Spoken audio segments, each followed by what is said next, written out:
बिस्मिल्लाहिर्रहमानिर्रहीम। अस्सलाम वालेकुम। लाल हवेली एक मशहूर रिहायशगाह और पाकिस्तानी सियासतदान शेख रशीद की सियासत का मरकज़ है, जो कि पाकिस्तान के शहर रावलपिंडी के राजा बाज़ार के साथ वाक़या है। शेख रशीद अपनी सियासी सरगर्मियों को यहाँ से चलाते हुए नज़र आते हैं। हम में से अक्सर लाल हवेली को शेख रशीद के हवाले से जानते हैं। आप में से अक्सर नहीं जानते होंगे कि लाल हवेली को एक धनराज सहगल नामी हिंदू ने तामीर करवाया था। धनराज सहगल ने ये हवेली किस औरत के लिए तामीर करवाई थी और उस औरत का शेख रशीद के साथ क्या ताल्लुक़ था, ये सब कुछ मैं आपको आज इस वीडियो में बताऊंगा। वीडियो शुरू करने से पहले आपसे गुजारिश है कि आप हमारा चैनल सब्सक्राइब कर लें और सब्सक्राइब के बटन के साथ घंटी के निशान पर क्लिक करें ताकि आपको हमारी नई आने वाली वीडियो के मुतालिक नोटिफिकेशन मिलता रहे। लाल हवेली 100 साल से ज़ायद अरसा पहले तामीर की गई, जिसको एक धनराज सहगल नामी हिंदू ने तामीर करवाया था।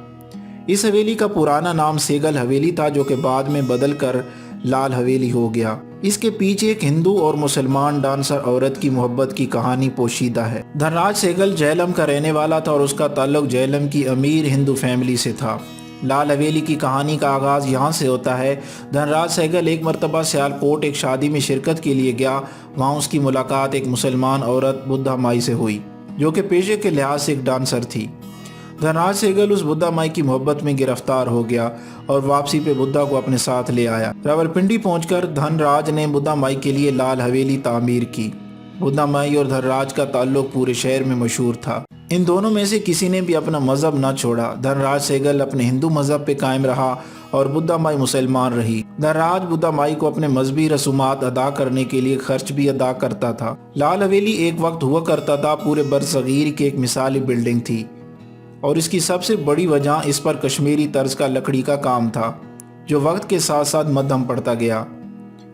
लाल हवेली 2 पोर्शन पर मुश्तमिल है। इसके एक हिस्से के मेन पोर्शन में दीगर अफराद रहते हैं, जिसके साथ एक सेयन भी है, जबकि सहगल और बुद्धा माई दूसरे पोर्शन यानी बालाई मंजिल पर रहा करते थे।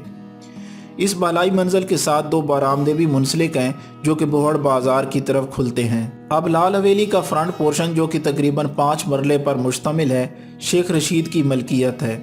लाल हवेली का बाकी मानदा हिस्सा ETBP की तरफ से दूसरे अफराद को लीज पे दिया गया है।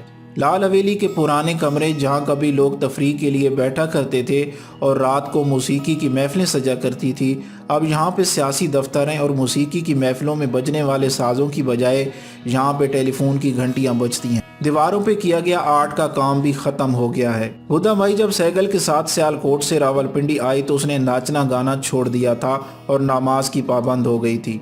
धनराज सहगल बुद्धा माई के लिए एक मस्जिद और अपने लिए एक मंदिर भी तामीर करवाया, जो कि लाल हवेली के साथ मुल्हिक है। शेख रशीद का कहना है कि बुद्धा शहर की अमीर तरीन औरत थी और शहर की वाहिद औरत थी जिसके पास एक हवेली और कार थी। शेख रशीद माजी की यादों को ताज़ा करते हुए कहते हैं, बुद्धा माई 3 कैसल सिगरेट पिया करती थी और रात तक वो 2 डिब्बियाँ ख़त्म कर लेती थी, और जब मैं स्कूल से वापस आता था तो बुद्धा माई खाली डिब्बियाँ मुझे दे देती थी। 3 कैसल की सिगरेट की एक डब्बी से दूसरी 20 डब्बियाँ मिलती थी। उस वक्त हम डिब्बियाँ खेलते थे। बुद्धा के पास खीर का एक थाल होता था। बुद्धा माई कहती थी, इसको खीर दे दो। बुद्धा माई के पास 1938 मॉडल कार थी, जिसकी लकड़ी के पहिए थे और उनके ऊपर रबड़ चढ़ी हुई थी और वो मैग्नेटिक सिस्टम कार थी। लाल हवेली धनराज सहगल की मलकियत थी। जब बरसगीर की तकसीम हुई, पाकिस्तान और भारत अलग-अलग मुल्क बने, धनराज सहगल हवेली बुद्धा माई के सुपर्द करके अपने ख़ानदान के साथ हिंदुस्तान चला गया। धनराज के हिंदुस्तान जाने के बाद अदालत ने हवेली को मसरूका मलकियत करार दे दिया। अदालत में केस चला।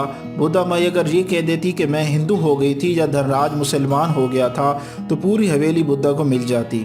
शेख रशीद का कहने कि बुद्धा न्याय दयानतदार औरत थी। उसने अदालत में अपना बयान न बदला और कहा कि हम अपने अपने मज़हब पे कायम रहे। बुद्धा के कौल जो मैंने अपने बेड पे लगाया हुआ है और जो उसने अदालत के सामने बयान भी दिया था, we have shared the everything except the religion. अदालत ने बुद्धा पे रहम खाया कि तुम दर बदर की ठोकरें खाओगी। 2 कमरे बुद्धा के हिस्सा में आए। धनराज के हिंदुस्तान जाने के बाद बुद्धा के लिए परेशानियों का सिलसिला शुरू हो गया। बुद्धा को अमीर औरत समझकर डाकुओं ने उसके घर डाका डाला और तो कुछ न मिला, मज़ाहमत पर उसके भाई को कत्ल करके चले गए। इसके बाद बुद्धा माई हवेली छोड़कर चली गई और फिर कभी भी वापस न आई और कोई भी नहीं जानता कि वो कहाँ गई और क्यों गई। बुद्धा माई की हवेली छोड़ जाने के बाद अजीब व गरीब कहानियाँ मंजर आम पर आईं। लोगों का कहना है कि बुद्धा के यहाँ से जाने के बाद हवेली से घुंघरुओं की छनकार की आवाज़ें सुनाई देती थी। फिर ये हवेली जिन्नों की हवेली बन गई। इस हवेली को जो खरीदता था वो मर जाता था। اس طرح 12-13 لوگ مر گئے۔ پھر اس حویلی کو شیخ رشید نے خریدا، جس کو شیخ رشید نے سیاسی سرگرمیوں کی آماج گاہ بنا دیا۔ بدھا تو یہاں سے چلی گئی، لیکن اس حویلی سے بہت سی آسیب زدہ کہانیاں منسوب ہیں۔